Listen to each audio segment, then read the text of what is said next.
Hi there. What's up, guys? It's your boy 3Sword Style here, checking in another video, and today we're gonna be doing another One Piece chapter review. And yeah, and today we're gonna be doing it on 955.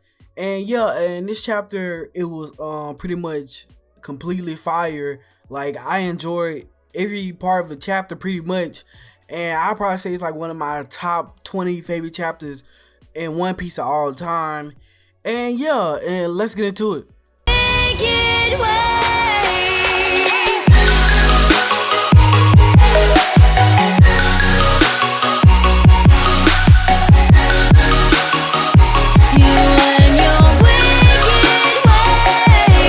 Alright then. First thing first is the cover page, and the cover page, it was pretty much the same as every cover page that we got to see with BJ and his family, like they little series that Oda gave them.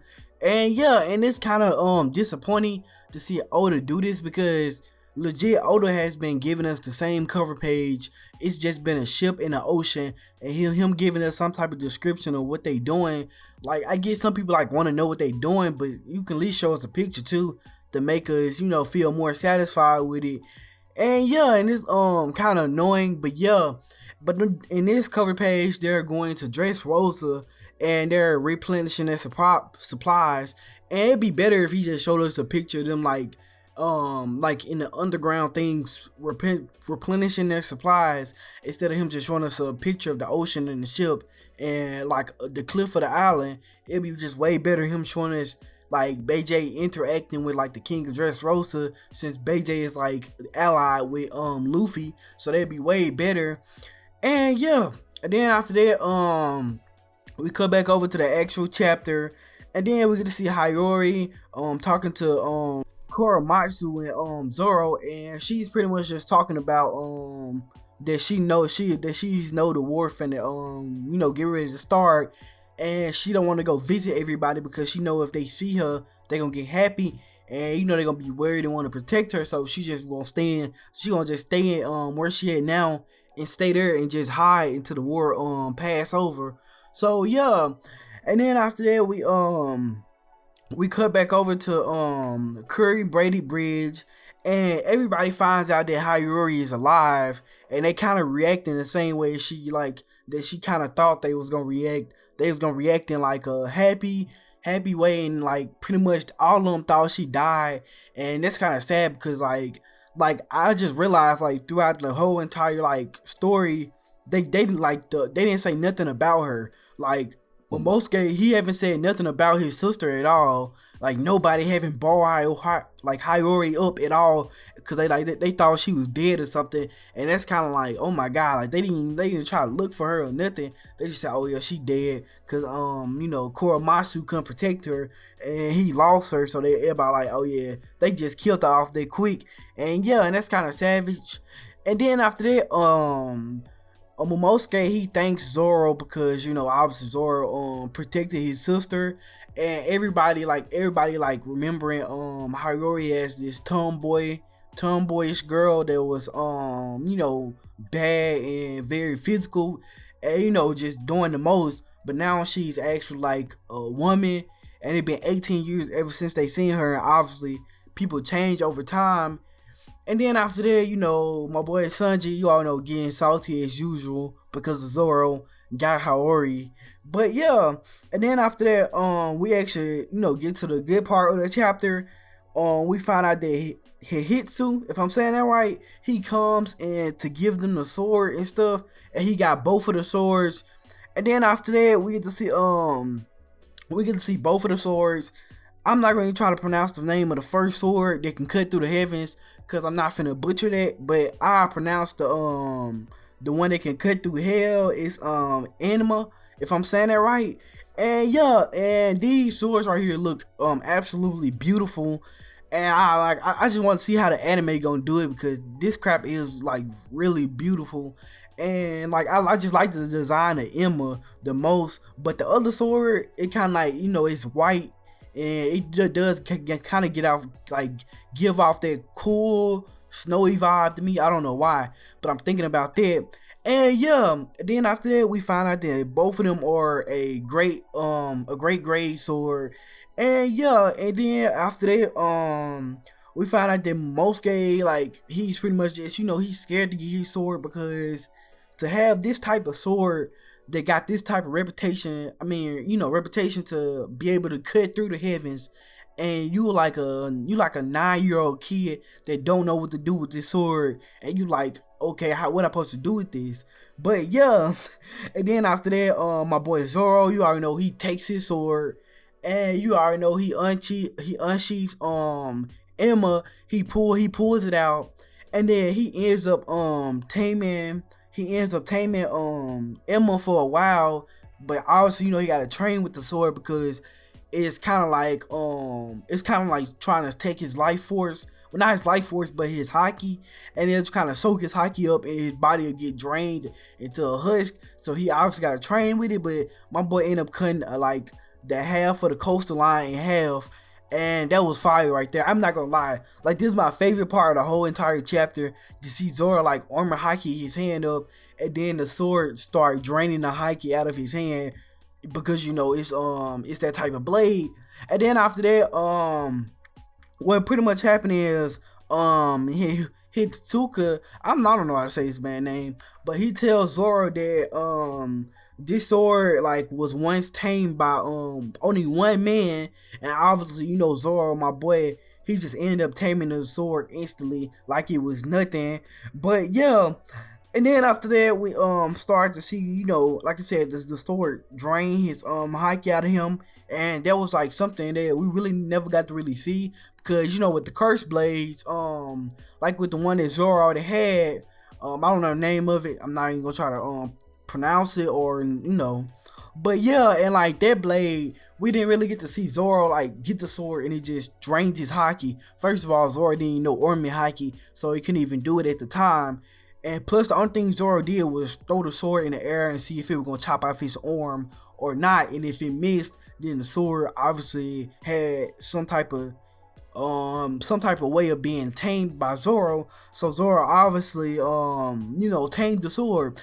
And yeah, and then after that, you already know everybody's surprised, because like, Zoro is actually able to tame this type of sword. And because like not everybody know that Zoro is like the second most powerful person on the crew. And yeah, and they didn't really see their strength, because the war haven't even happened yet. But yeah, and like that was pretty much it for like that little tiny part right there. And yeah, we find out that K-Mon and them actually have like they're going up against 30,000 of the Beast Pirates, because the Beast Pirates have a total of 30,000 people, and all of them gonna be on Onigashima on the day of the festival. So obviously they only have 4,000 men, and he's trying to come up a way with like how I'm gonna defeat 30,000 with 4,000 men. And obviously he says it's not gonna be like a head-to-head battle, because obviously they'll get one-shotted with the amount of people they got. But yeah, and then like he obviously like old boy say that they have like a that the enemy got an advantage over them, because Onigashima is an island. So if they try to sail to Onigashima, the enemies gonna instantly see them coming, so the enemies can get ready and obviously prepare for the battle. And obviously they gotta find some different ways to help trying to defeat Kaido and his army.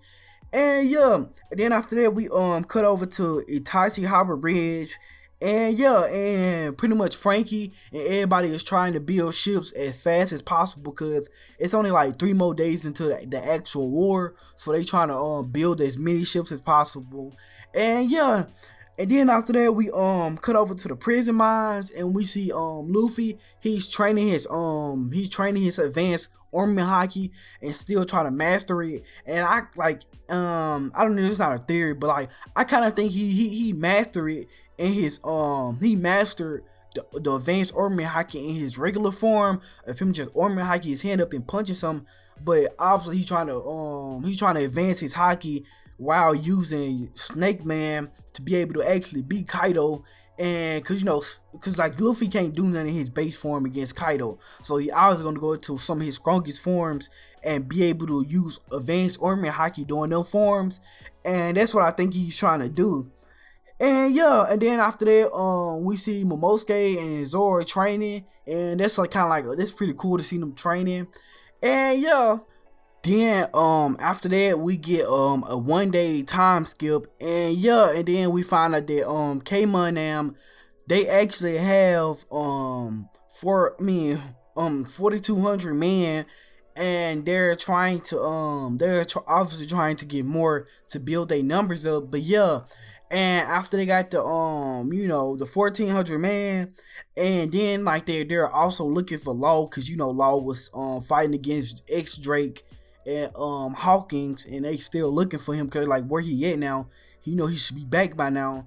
But yeah, and then after that we see like that they was talking about the samurai that's actually locked up in the flower capital. And yeah, and they're actually like K-Mon states that there's a bunch of powerful men that's actually inside of there and that's trapped in there, but they obviously have no way of escaping because there's a bunch of people around them. But yeah, and that'd be cool to see if K-Mon can get them on their side and like get their numbers up at least by 1,000, and it'd be somewhat of a decent fight for them. And yeah, but like my theory with this is that I think the I'm gonna say it at the end. I'm gonna say the end. I'm gonna wait to the end to tell y'all about that. But yeah, and then after that we cut over to the mines under Wano or something like that. I don't know where this place at, but yeah, and then we see the slaves, and we see some of the civilians on the streets of Wano. They're talking about rumors of the rebellion starting back up again, and it actually was a fake one. That was actually a fake one, and they really want to start a new one up. But yeah, and then after that we finally get to see that the 9 red sleeves, they finally get their walk of revenge and redemption, that they finally get to walk, and they're walking to the final meetup place where they're finna get ready to go to war. And you can see the look in their faces, and they're so happy to, well, they're not happy, but they're so determined to get revenge for their lord and their master. And you can see all of them, and like I said, they're determined. And yeah, then we can see little Momosuke right there at the bottom. That was kind of cute. We can see him at the bottom, right there by Raizo with the big old hat. And we got, obviously he got the like a guide sword right there on his back. I don't know why would you get a kid that sword, but yeah. And like I said, like I really enjoy this, seeing them getting their walk of redemption, cause they're I already know they finna go get ready to murk something and go ham. And yeah, and then after that we get to see Yashua grave, and then we get to see Pedro grave too. And you already know they got buried in Wano, obviously, because they're like, the things they was doing was to protect Wano. Like Pedro, even though like he died in Whole Cake Island, his death still gave a chance to save people in Wano. And yeah, and then after that we find out that Zoro Kotetsu blade was actually made by Hikasu. I don't know how to say his man's name, but yeah, it actually was made by him. So it's kind of cool to see that swords actually get around like throughout the world. They just don't stay in Wano, because I know Oz's swords don't stay in Wano, but it kind of give you this feeling of like the world is kind of expanding, because like like the swords in Wano, they can obviously be anywhere. They can be in the East Blue, they can be in the New World, they can be pretty much anywhere over the One Piece world. And it was kind of funny how one of them swords ended up in like, it wasn't even in a New World. It was in just like some random village. I forget the name of the village, and I forgot what it was. I think they were still in the East. They were still in East Blue. But it was kind of like cool to see that sword got from Wano all the way across the New World to like some random place in the North Blue, and that's kind of cool to see that. And yeah, and it kind of expands the world for Oda even more. And yeah, and then after that we get to see that Emma and Imatechi. I don't know how to say the name, bro. I don't know. I just knew how to say the name, but I forgot it. Because I was looking down at my notes I was writing down. But yeah, we found out that they was created by this dude, and I'm gonna try to say his name. Yushiboru Shimosuke, if I'm saying that right.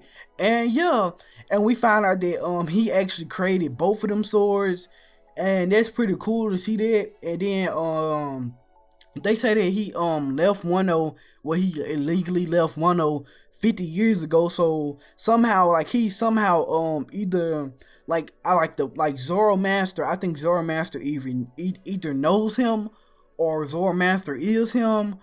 And yeah, and that's pretty cool to see that, because you know we don't know nothing about Zoromaster. And yeah, and then after that we get to like one of the most biggest parts of the chapter, is that we find out that Law is the traitor, and like all the evidence is pointing towards Law being the traitor. And yeah, and I don't know what Law got the game from like, trading, like, betraying Luffy. I don't know what he gains from this, like, because if he wanted to leave Wano, the people that were captured from his crew is already free, so he could have easily left Wano if he wanted to get away from everything. But yeah, and I don't know what he was like. I don't know what he gained from them, unless like, I'm pretty sure Law is not really betraying Luffy, because Law is like, Law's story was with like, after Luffy and them, after they defeated Doflamingo, Law really didn't have no purpose but to follow Luffy's dream, because he didn't have nothing else to do, because he completed his life goal, and it was killing Doflamingo. Well, not killing him, but capturing him and freeing the Dressrosa people of his torture that they didn't really, that was pretty much his life goal right there. I'm pretty sure like that was his only goal, but that was pretty much his only purpose, like, until up to this moment.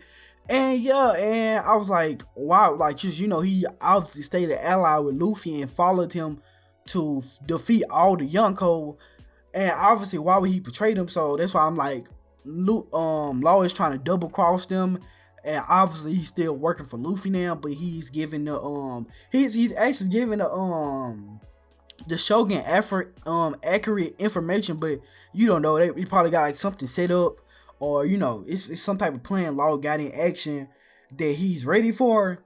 And yeah, and that's like pretty much it for like the whole entire chapter. But I want to talk about two things in the chapter that caught my attention, and I was talking to some of my friends about it. And yeah, and this first thing is Zoromaster. And Zoromaster, like, I know some people, they said it was Zoro dad, cause I know, like, a few of my friends, they kept arguing with me, they kept saying it was Zoro dad, and I kind of see why they get it. I kind of see why they saying this, but then, like, if it was Zoro dad, then why the Moji, I don't know, the sword that Zoromaster daughter had, why was that sword not given to Zoro then? And that's the weird thing. And then, like, why does Zoro never even say nothing about his dad? Because Zoro was old enough to remember his dad, unless his dad died like way before, when he was a little kid. And yeah, and they were like, cause I knew, like, unless he knew he had a child, like, if the Zoromaster knew his father, and his father like died or something, and his father gave him that sword, then why did he give it to his daughter? Why he just didn't give it to Zoro when he met Zoro? That was kind of weird. And it's kind of like, in a way, that he probably did kind of give it to Zoro, because he probably knew his daughter was gonna give it to him, and he kind of like wanted Zoro to join his dojo. And they had a battle, and they obviously he challenged him until he said like his daughter beat him, he'd have to join. So it's kind of like difficult with that.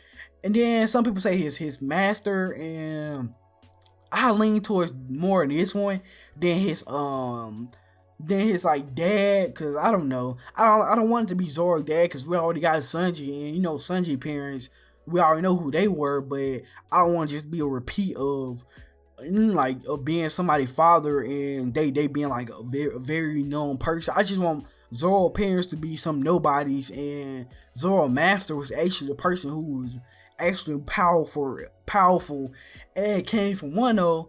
But yeah, and then one of my friends, they made a good point. They said, what if it was just somebody that the Zoro Master knew, like he was probably followed them, and he probably left 102 and he probably followed them, and something happened to them, and he just decided to build a dojo on the island. And yeah, and that kind of do make sense, and that'll kind of be more of a safer way to go if you kind of like trying to theorize what it is. And yeah, I'm gonna try to wrap this up before the video get 20 minutes long. And yeah, then my last point is some people say that like, I know one of my friends, they said that Oda is kind of rushing the story, and in my opinion, I can kind of say like he is kind of rushing it, because the way he hyped Wano to be, it's kind of like we got to see Wano, but we got to see some good fights and stuff, but we didn't get to see half of the stuff that we actually like was kind of promised. But obviously we haven't even got to the actual war yet, and we don't know what's gonna happen during the war. But like, I wish like Oda would have went into more detail about their preparations for battle. And I know like some people probably don't like that type of stuff, and they just ready to get back to the actual thing. But like after looking back on it, you would actually appreciate him going over these little details, because that what makes One Piece for me and a lot of other people is just the little tiny details that Oda put into his story to make his world expand. Just like when he said Hisoka, not Hisoka, I keep saying Hisoka, but Hitsu created that sword, the Katetsu blade. He actually created one of them that Zoro got, Zoro fighting in the North Blue. So obviously they showed some type of relation and like expanding the world for me, and in my opinion.